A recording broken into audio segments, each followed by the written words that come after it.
Le cardinal Bezungu de la République démocratique du Congo est membre du Conseil des 12 cardinaux, les plus proches collaborateurs de Bergoglio, dans la promotion des programmes mondialistes. Cela inclut l'agenda LGBTQ, lié à l'idéologie du genre et à la sexualisation des enfants, la construction de pseudo-pandémies, l'agitation en faveur d'une vaccination expérimentale, le soi-disant changement climatique dans le but de réduire la population, etc. Bergoglio et ses plus proches collaborateurs abusent secrètement la direction de l'Église afin de promouvoir des révolutions de couleur dans chaque nation. Bezungu s'est tellement impliqué au Congo en 2016 et avec une telle véhémence qu'il a été menacé de mort pour ses activités de trahison. Ce cardinal Bezungu a également participé à la conférence de presse synodale au Vatican le 7 octobre 2023.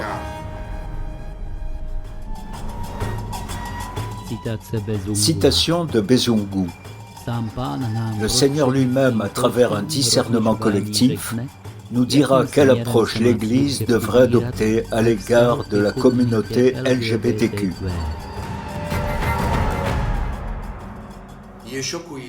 Il est choquant que Bezungu, qui a enseigné la théologie morale, puis a obtenu un diplôme à Rome, réagisse ainsi. Il révèle qu'il ne connaît même pas les vérités fondamentales du catéchisme. Il ne sait pas ce que Dieu nous dit clairement dans la Bible au sujet de la dépravation morale appelée sodomie. La sodomie est un péché scandaleux. L'Écriture appelle cela une abomination ou une athymia. Les Africains considèrent avec respect les diplômés des écoles théologiques romaines et sont convaincus à tort que c'est d'eux, comme par le passé, que viennent les piliers de l'orthodoxie. Aujourd'hui, cependant, c'est le contraire qui est l'amère vérité. L'archihérétique Bezungu est un exemple d'avertissement et, en tant qu'hérétique, il occupe déjà illégalement l'archidiocèse de Kinshasa. Que les croyants d'Afrique n'envoient plus d'étudiants à Rome, car aujourd'hui, grâce à Bergoglio, Rome est le centre de l'hérésie et de la déviation morale. Rome est la Babylone de la rébellion contre Dieu. Citation des médias. Parmi les questions posées à Bezungu figurait la manière dont les résultats du synode pouvaient être considérés comme une expression faisant autorité de la volonté de Dieu, étant donné que ce synode ne possède pas le statut spécial d'un concile écuménique. La même question a été posée par 5 cardinaux dans leur dubia, ou doute. C'est parce que le synode ne possède pas une telle autorité. De plus, ce synode est hérétique. Et même s'il était orthodoxe, il ne pourrait être qualifié que d'organe consultatif, mais non d'autorité parlant au nom de l'Église, dont les déclarations ont un effet contraignant. Ce synode brigand peut tout au plus présenter aux fidèles ses manipulations, mais pas la volonté de Dieu. Bezungu a également donné une réponse manipulatrice à la question en disant, nous citons, « Nous avons la méthode du discernement ». Le terme manipulateur de méthode du discernement cache le fait que Bezungu et l'ensemble de ce soi-disant synode n'ont pas du tout l'intention de prendre en compte les normes objectives de l'Église inscrites dans la loi de Dieu.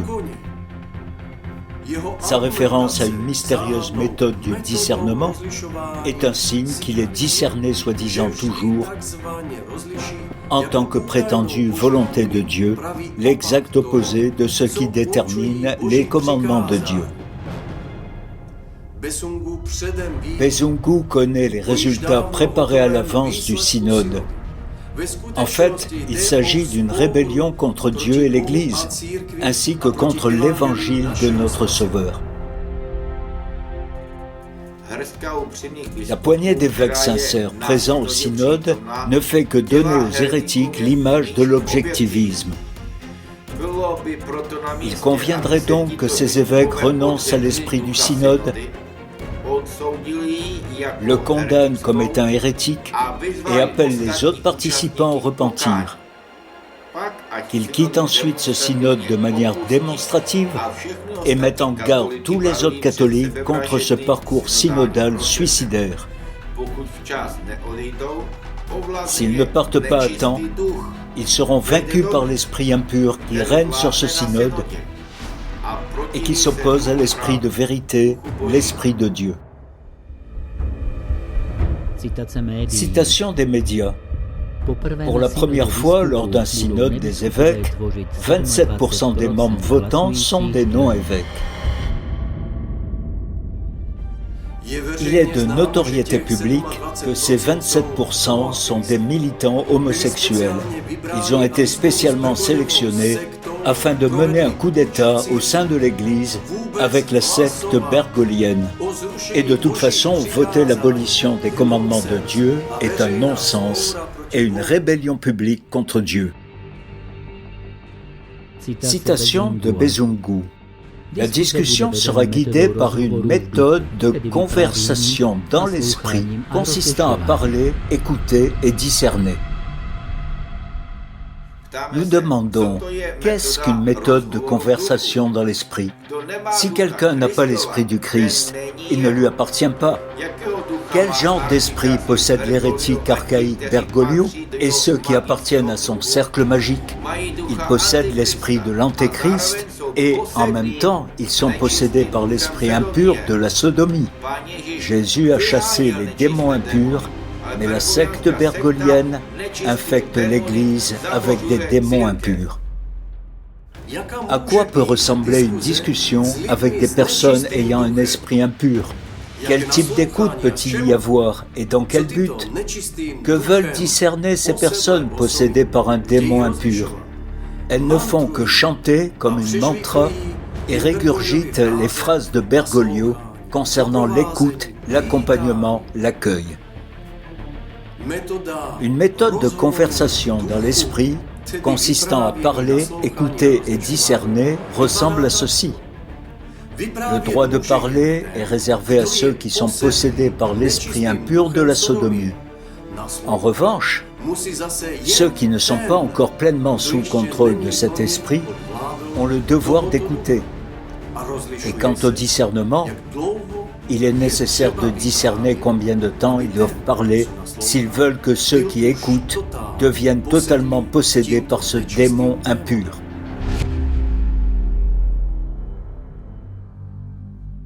Citation de Bézungu. C'est en vertu du baptême que nous avons la même responsabilité devant l'Église et je pense que toutes les personnes présentes ont le pouvoir de parler au nom de l'Église. Aucune des personnes présentes à ce synode qui est en rébellion contre Dieu n'a l'autorité de parler au nom de l'Église. Bézungu et toutes les personnes présentes sont soumis à la malédiction de Dieu et à l'excommunication de l'Église pour avoir prêché un anti-évangile sodomite. La parole de Dieu dit « Si quelqu'un, même un ange du ciel, prêche un autre évangile, qu'il soit maudit. » Les catholiques du Congo ne doivent pas permettre à ce Judas qui promeut le péché scandaleux de la sodomie, y compris le mariage homosexuel au sein de l'Église, de continuer à régner sur eux, à moins qu'ils ne le chassent. La malédiction se transmettra de lui au Congo tout entier. Cela se manifestera également comme une punition lors des élections et au niveau de la situation politique pour leur soumission à cet homme qui s'est publiquement rebellé contre Dieu, annulant les lois et les commandements de Dieu et introduisant la diabolisation et les anti-lois qui conduisent à la damnation éternelle.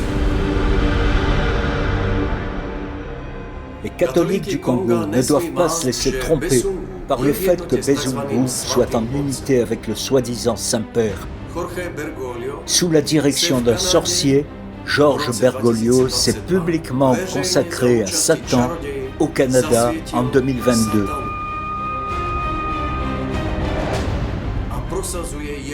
Et promeut son programme d'immoralité et de diabolisation de l'Église.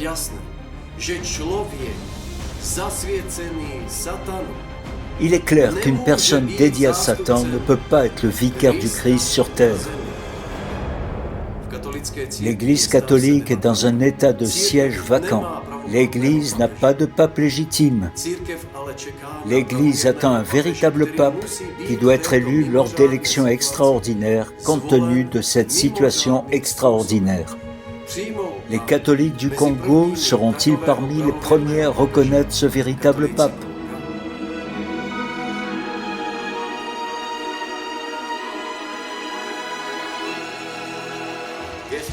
Le geste consistant à s'élever contre le grand hérétique Bezungu et le pape invalide et leur programme de promotion de la sodomie constituera un précédent salvateur pour l'Église catholique tout entière.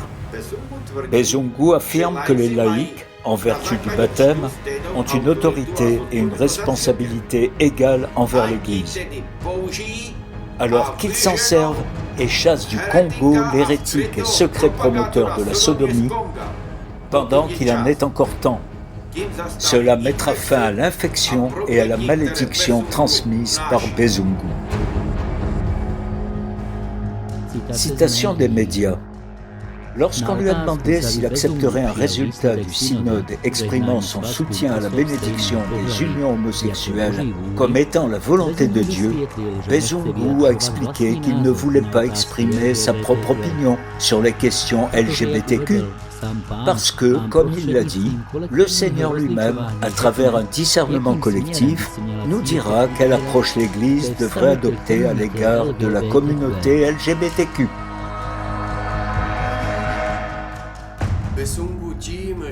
En évitant une réponse clairement négative, Bezungu a effectivement donné une réponse.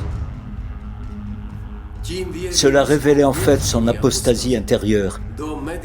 Il n'a pas clairement reconnu face aux médias qu'il était un promoteur de la sodomie, afin que les croyants du Congo ne le sachent pas. Il tergiverse comme un serpent, disant que le Seigneur nous le dira. Nous demandons, qui est ce Seigneur qui nous le dira ?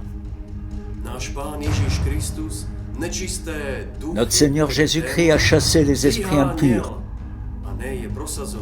Il ne les a pas promus ni bénis comme le font Bergoglio et sa secte. Le Seigneur de Bergoglio et de Bezungu est Satan, à qui Bergoglio s'est publiquement consacré au Canada. Leur Seigneur leur dira quelle est sa volonté qui conduit à la destruction de l'Église à travers la soi-disant bénédiction des sodomites impénitents.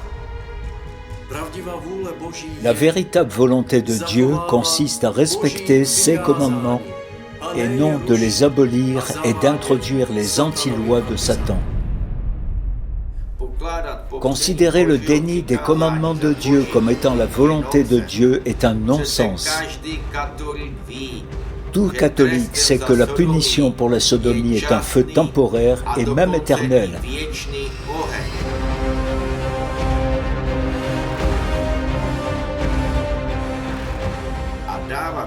Et donner la bénédiction de l'Église à une vie de péché et au chemin menant vers l'enfer constitue un crime scandaleux et le suicide de l'Église.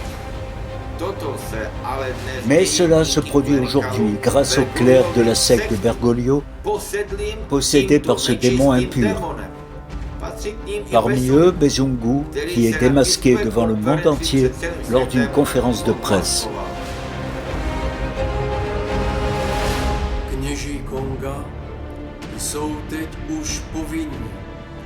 Les prêtres du Congo sont désormais obligés de cesser de prononcer le nom du grand hérétique Bezungu lors de la messe,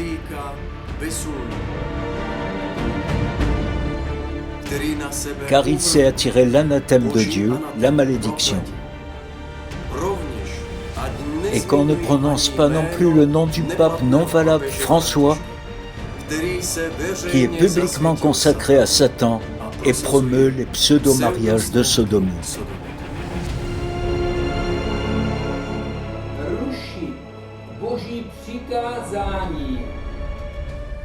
Abolir les commandements de Dieu, établir un programme visant à diaboliser l'Église et la qualifier de volonté de Dieu,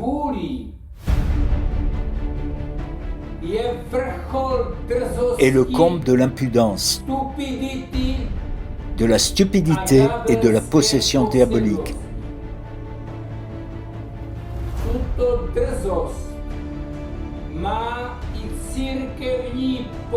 Telle est l'impudence de l'imposteur religieux et le Judas portant le nom de Bezungu du Congo.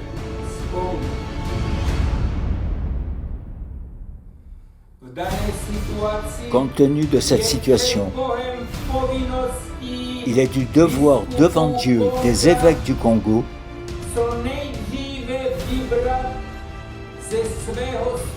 de choisir parmi eux le plus tôt possible un évêque courageux et dévoué au Christ en tant qu'archiberger de Kinshasa à la place de l'archihérétique Bezungu.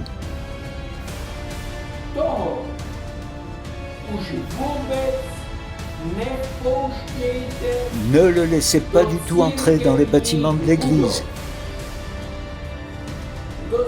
Quiconque parmi les évêques et les prêtres continuera à se soumettre à lui et à le respecter, la malédiction de Dieu qui pèse sur Bezungu